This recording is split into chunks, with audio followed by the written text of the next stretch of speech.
Just a question for John and Patrick. Hello, Mayor Iveson. From Rogers Communications, Gene Principe and Sportsnet. I want to ask you when this process started, the negotiation process, and what was it like to get to this point in this exciting announcement? Well, started, I got Mike. Do I have Mike? Got Mike on. Hello? Okay, here we go. Process has begun. Thanks for the question. Simply, we started talking, we've had a tremendous relationship with Rogers ever since 2006 when we were switching out of pay-per-view and going into live broadcast television of our games. And so that, you know, it's an ongoing dialogue. But as it relates to today's announcement, this conversation started in the early summer of 2012. The process, you know, it starts with a conversation, it gets to an idea, qualifies as an idea, and then the next time it qualifies, I suppose, as an opportunity. And then opportunities get discussed. And so it feels great. It feels unbelievably good. I realize that I can't open the drapes in the Mercer Tavern and see a building out there. And so that all the people here, Daryl Cates, who isn't here today with us today, but all the people that supported the project and lived and died by, you know, how important it was for them and for the city. As soon as it can happen, it would be a better feeling than what I have right now, but right now it's pretty darn good. John? Oh, careful, Doug. We're on fire, literally. I think when Patrick and I first started talking, there were three things really that came up in the first conversation. The first is after we talked about how Rogers was going to invest in the province. First was a real commitment to growth in Alberta. So we had obviously that in common. The second, actually not so obvious thing is we both really believed in a specific area of opportunity in our communities, which was youth at risk that I spoke to earlier, which means a lot to our organization. We spend a lot of time on that. And the third thing is we're both very young and dynamic and innovative type brands. And the team you see on the ice today is very young and exciting. And it's that kind of a, you know, a product that we're trying to bring to Alberta and Western Canada, and that same kind of fresh, innovative, exciting feeling as well. So even the chemistry of the organizations were really, really good. So it's a very strong foundation, and then we went from that to obviously the sponsorship, and then after the sponsorship we went to the naming rights. So it's been a very fast journey because we had a lot in common right off the get-go. We're going to go in front here. Hi, David Staples from the Edmonton Journal. So could you give us the particulars of this deal? How long does, you say it's part of a $700 million deal. What part of it is like 600 million or 50 million? You want me to? And the second part, so how long is it? How much money for this particular piece of the deal? And also, are you going to be contemplating a broadcast center in the Arena District similar to ESPN at LA Live? Okay, I'll take the first part. The $700 million is the, it's actually more than 700 million, but it's what we're investing in 4 years and everything. And that includes the tower expansion, the new, so the 40% expansion in our geographic coverage, our stores. You never know one day. Yeah, cell phone towers, yeah, not office towers. It includes some data centers that we're building. So actually, we have an expanded data center that we're building right now in Edmonton. We have a brand new state-of-the-art one data center in Calgary that's being built. And so it includes that as well. It includes the sponsorship of the Oilers, and it includes the naming rights. We don't actually break all of that up for competitive reasons, but it's all part of the larger 700 plus. And we'll, as I said, we're going way beyond that, it looks like. What was the second question? Are you contemplating a broadcast center? We still have a lot of things to think through and work on together. And those include topics like that, retail outlets, flagship stores, what do we do in stadium from a Wi-Fi, how do we want to define the fan experience. There's a lot of work that our organizations have to get going on now, and that would be one of them. So we don't have any announcements or anything like that on that particular topic. We'll go front here to John. Hi, John McKinnon from the Edmonton Journal. Thanks for clarifying that $700 million, somewhat. But nonetheless, when I was looking at the numbers, I mean, Patrick knows you're getting roughly $14 million from the deal you signed for the national TV rights, something like that. Well, I mean, that's the simple arithmetic. Anyway, the point is, you break these things down based on your original 60-game-a-year regional deal, the national deal, this naming rights deal, and naming rights / sponsorship deal. You must be taking a big chunk out of the, not that it would all go directly to the salary cap. Do all these deals essentially make this franchise sustainable for minimum the next 12, 13 years? Well, you piled lots of numbers on the table, John. I think every day we work on sustainability. The business is cyclical. We're a small market and the most northern team in the NHL. And this announcement about Rogers having a similar facility in Vancouver and in Toronto, the Toronto one, the roof opens. But here, pick those 3 cities. That's a nice grouping for Edmonton to be included in. 2, your number that you guys are quoting on the value of the TV rights deal is not accurate, not even close. But it's all is sustainable over a period of time. I'd say yes. It all adds to help bring those players in that we need, pay them market value, keep them through the middle parts of their careers, on and on and on and on. Are we? Do we? I think your question was, does this help? Yeah, it does. Does it complete the circle? I don't think so. Okay. And my second question would be to Mayor Iveson. Having been through, as we both know, everybody here knows, fairly difficult negotiations over a period of 4 years, might the dynamics of the deal you did sign have been quite a bit different had you known about the how big this deal is that is being announced today? Well, we don't know how big the deal is. That's between the parties. Okay. And that was one of the things that was negotiated in the course of the arena negotiations, was that all of the operating costs and the operating revenues to offset those costs would be the responsibility of the Oilers as the tenants in the building, essentially. And operating revenue includes the naming rights. That was one of the things that was agreed to fairly early in the negotiation, and that's embedded in the agreements which are signed. And so, I mean, you can ask a what if, but at this point, you know, we're happy that there's a deal and that the building has a name.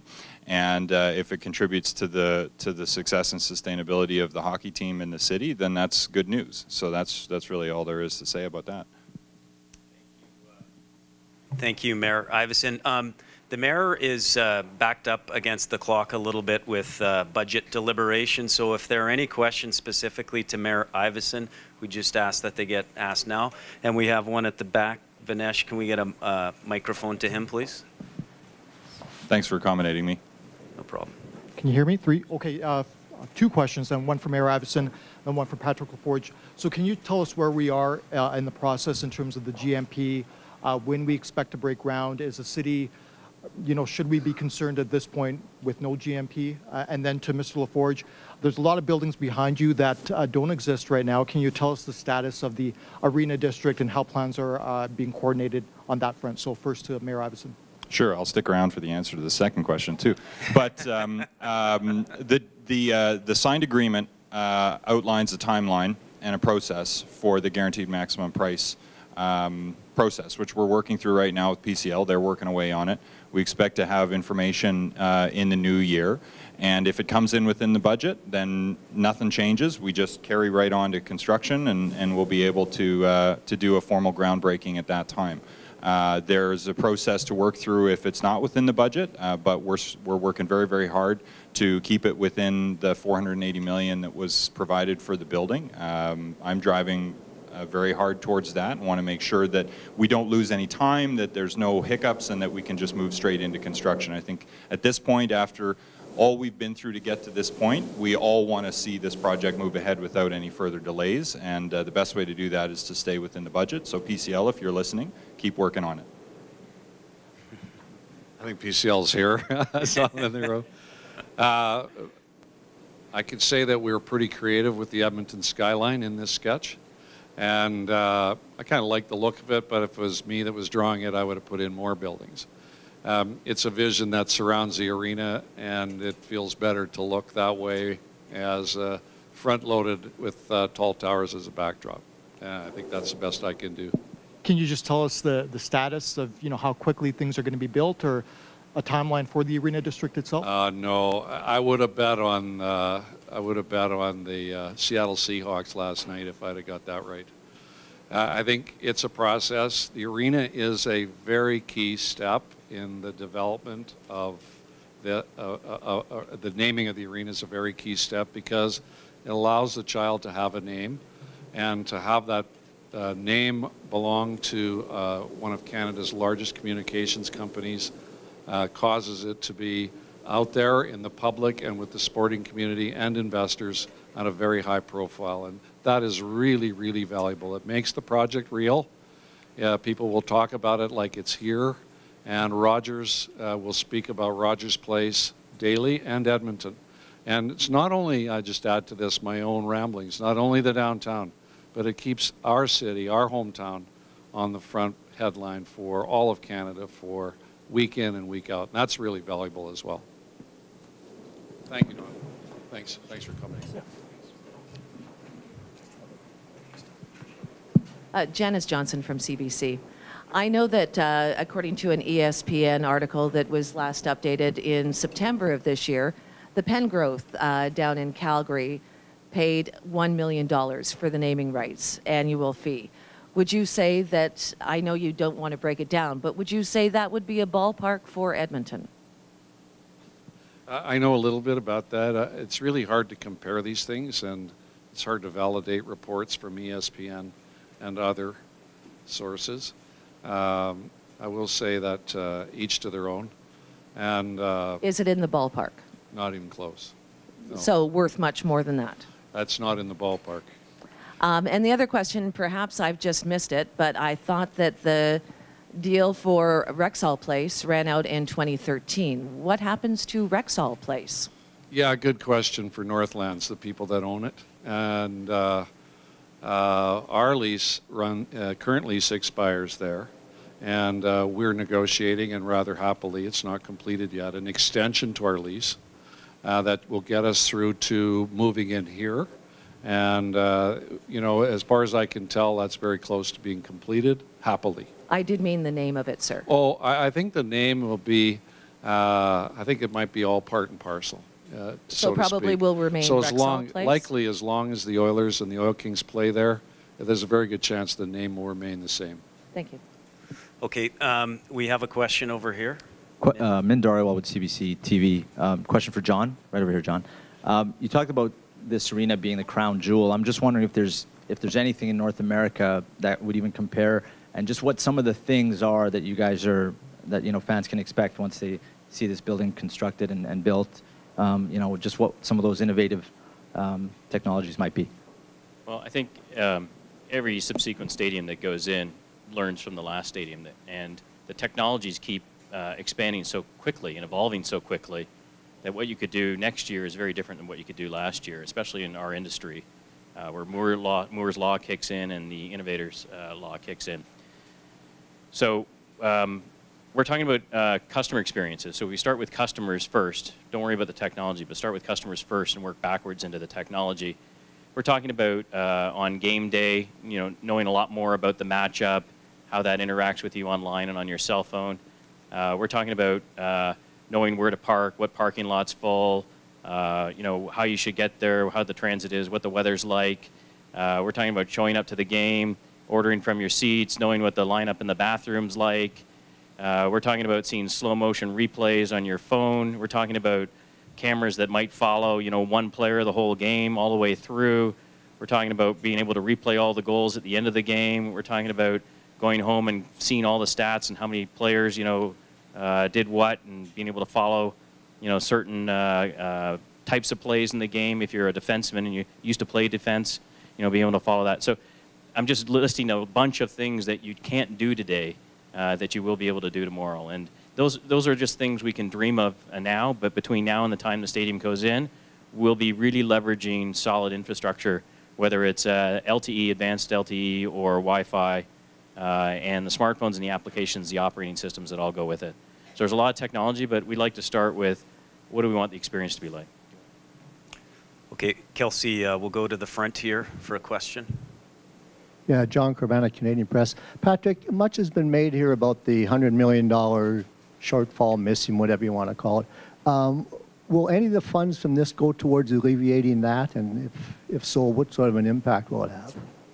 Well, John, I think what you're referring to was what dialogue before the deal was struck between Kate's Group and City Hall. You know, that's been taken care of in the new deal. And Mr. Cates is putting in his portion, which totals nearly 240. And then there's different levels of expenditure. There's no provincial money in the deal.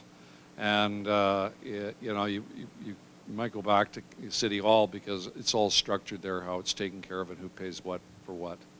The fans themselves are carrying a bit of a load. But, so that's, you know, it didn't happen, so the parties took care of it. Okay, we're going to begin to wrap it up. Final two questions, David, then John, then we'll wrap it up. So you guys have said naming is important. It is important. My concern is that you already have Rogers Arenas in Vancouver and in Toronto. It seems like getting to be kind of an anonymous name that doesn't feel like Edmonton. It could be anywhere. Why not at least have something like Rogers Coliseum, which would have harkened back to this city's hockey history and would have resonated with Edmonton fans more than Rogers Place? Well, for me personally, I've watched the O2 phenomena grow around the world, Berlin, London, and it's being added to all over Europe. And so there are O2 facilities, all of them spectacular, all of them world leaders on the European continent for entertainment venues. And I don't see any issue with Rogers taking a stance in the way they've done it. So as a matter of course. Rogers Place, for me personally and for our organization, felt very comfortable. It felt comfortable for the city and so on and so forth. There are reasons, and there are people that would see some nostalgia, gardens, Coliseum, this, that, the other thing. None of those really sparked today's group of Edmontonians. And since it's about the future, I think our organization felt really comfortable with what we're putting on the market here. I think names are one of those subjective things too, and I think everybody has an opinion about a name. But what I want to do is just point you back to what's going to happen. And this is much more than just a stadium as well. There's an entire part of the city that's going to be rejuvenated. And there's going to be all kinds of things going on here in addition to hockey. And for us, we wanted something broader to encompass the vision that they put together. And Place has a much broader interpretation than a Coliseum, which is a one-building thing. So if you're going to go down and meet some buddies, you know, at the bar before the game, you're going to go down and meet some buddies at Rogers Place, and then you're going to go to the arena. So we wanted something a little broader. That's really where we came from. Okay, John, one. last question.